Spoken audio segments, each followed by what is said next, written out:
Welcome to another Book Talk with Tracy.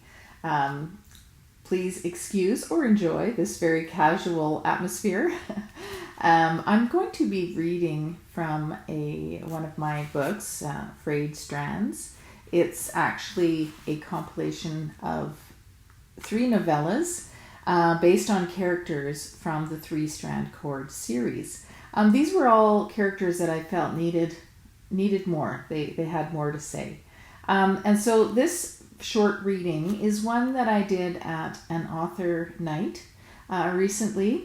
It is from the second book, A Strand of Bitterness, featuring Jeremy Leming.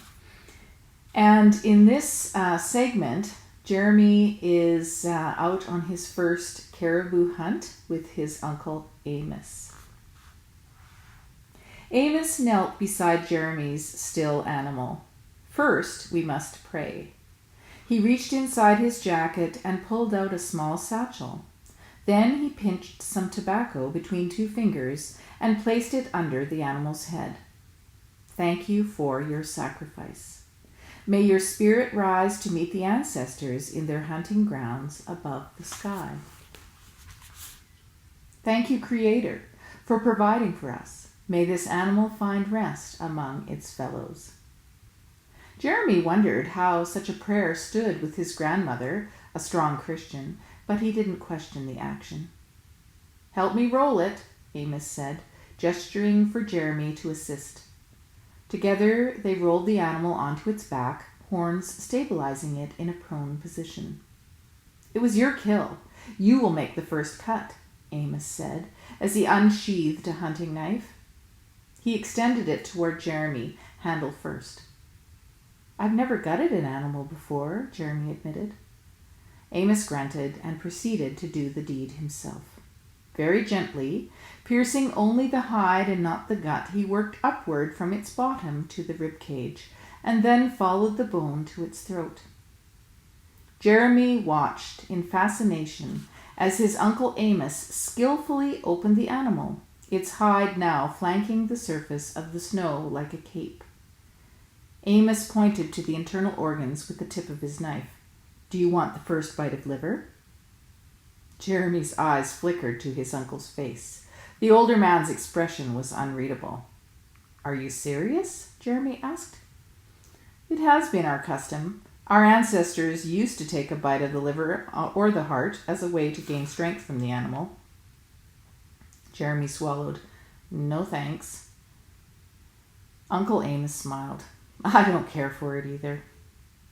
Jeremy let out a sigh of relief. He wasn't sure he was up for raw liver, especially still warm. They continued to extract the guts and then cut the animal into quarters for transport. We don't waste. Every part must be used, Amoss said. It was hard work, but finally they finished loading the meat onto the sled. A dark stain of blood marred the snow all around where the animal had fallen. By this time it was getting dark. A dancing shimmer of iridescent light floated across the sky. Look! Jeremy pointed at the display. Hello! Amoss called out, cupping his mouth with his mitten-covered hands. As if by magic, the lights responded, shifting across the night. Soft green and white, almost fluorescent in nature, they spiked and arched like sound waves on a screen. Then they morphed into wispy shapes like smoke coming from a fire, joined by a string of soft pink highlights. Despite everything Jeremy had learned up to that point, that was the day he felt like he became a man. For more, you can check out Frayed Strands, a short sequel to the Three Strand Cord series. I hope you enjoyed that little reading, and hopefully it gives you a little taste of the flavor of that part of the book. In any case, I would love for you to join me on my website where you can check out all my books and my plays. It's tracykraus.com, TracyKrauss.com, and you can leave a comment, you can write a review. I always appreciate that. I just really love to hear from readers, so I'd love to hear what you think of this piece and any others.